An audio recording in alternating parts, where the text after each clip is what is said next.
This is an RP2040 board called the Maker Pi RP2040 from Cytron Technologies. This RP2040 board is focused towards the robotics crowd. So welcome to a Learn Embedded Systems microcontroller overview, where today we're going to be taking a look at the Maker Pi RP2040. And this is a board that I have wanted to take a look at for quite a while.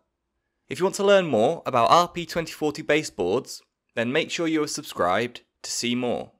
We also have a playlist of other RP2040 board reviews down in the description. Firstly, let's cover how much this board costs. This board is approximately $10 from Cytron Technologies directly, and I believe that they ship from Malaysia.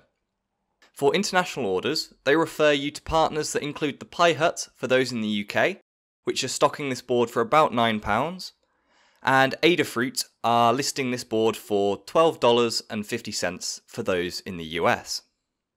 This board comes in a little bit of a nicer packaging than your typical anti-static bags that many boards come in, which is a nice touch.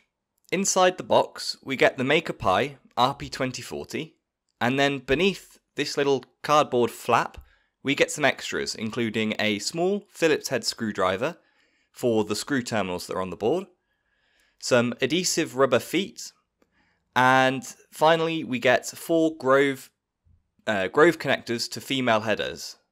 But let's put those extras aside for the time being and take a look at the Maker Pi RP2040. Now, let's go over some of the features of this board, starting with the RP2040 chip that powers it. If you're unfamiliar with this chip, we'll go over its features now. The RP2040 is a dual-core ARM Cortex-M0 Plus running stock at 133 MHz, although it can be overclocked. It has 264 KB of SRAM and 2 SPI, I2C and UART controllers, 2 of each. It also has 4 analog to digital converter inputs. These inputs are muxed into 1 analog to digital converter. It has 8 GPIO state machines, USB 1.1 host and device support, and it also has 16 PWM channels, which are very helpful for this kind of board, focusing on robotics and motor control and so on. There are many features to this board that we should cover. Firstly, I want to note that this board is single-sided, so all these components are on the top of the board. It doesn't quite sit flat on the table or on my mat, and that's due to some through-hole components, but I'm sure if you stuck those adhesive feet on the back, it would sit just fine. Firstly, we have 2 MB of onboard flash, which is the same as the Raspberry Pi Pico. I would have liked to have seen a little more flash on this board, but it should be enough for most robotics projects. This seems like one of the places that they have skimped on in order to keep the cost down. CircuitPython is pre-flashed to this board already, if that's something you care about. I personally don't, and removed it almost immediately after receiving this board. You can program this board in the same way as any other RP2040 board by holding down the boot select button whilst plugging in the USB connector. On the subject of USB connector, we have a micro USB connector. I would have liked to have seen a USB-C connector, but I suppose another way they've managed to keep the cost down. We have 2 RGB Neopixels, both connected to GPIO pin 18. We have 3 user programmable push buttons. These are the boot select button and then 2 more connected to GPIO pin 20 and then 21. There is also a reset button on board, and some other features include a piezo buzzer, which has its own mute switch mounted on the side of the board. We also have an MX1508 motor driver chip, which can control 2 brushed DC motors or a single stepper motor. There are some quick test buttons located just below the motor connectors, which is a pretty useful feature. We also have 13 blue LEDs mounted in the center of the board, which show the status of the GPIO pins. I would like to just say that this board is really well labelled. The silk screen shows all of the GPIO pins you could possibly want to program.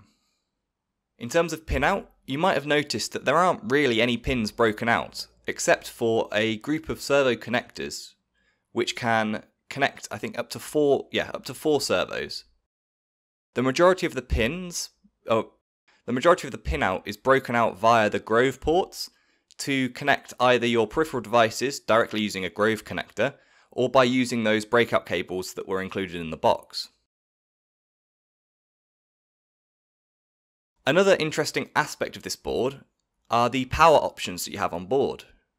You can power this board in three ways. There is the typical 5V USB port. You can also power it via a 3.7V LiPo or lithium-ion battery.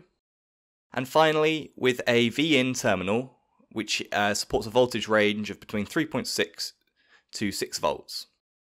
The power management system will automatically switch between inputs, depending on what you have plugged in.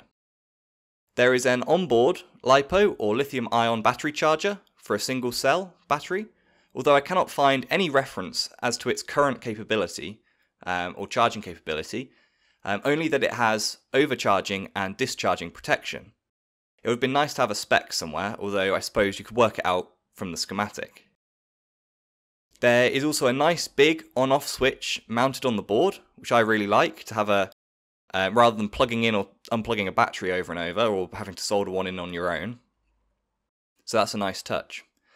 I think that summarises most of the capabilities of this board, and Cytron Technologies has managed to pack all of this into a fairly compact board, which comes in at 88 by 64mm.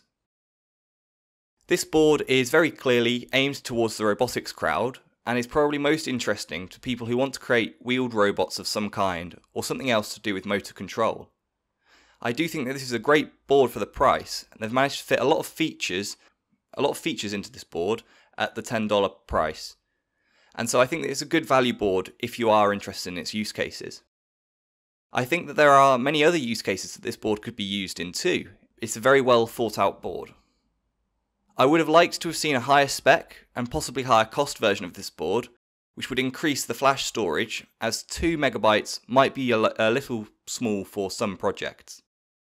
Also, the addition of Bluetooth and Wi-Fi might really help the robotics use case to allow people to wirelessly or remotely monitor their robot. So let me know what you think about this board down below in the comments. I think that it is a great value board, but I want to hear whether you think it is worth it. If you have enjoyed this video, then make sure to subscribe and send us a like on the video. It really helps us out. Thank you very much for watching, and as always, have a nice day.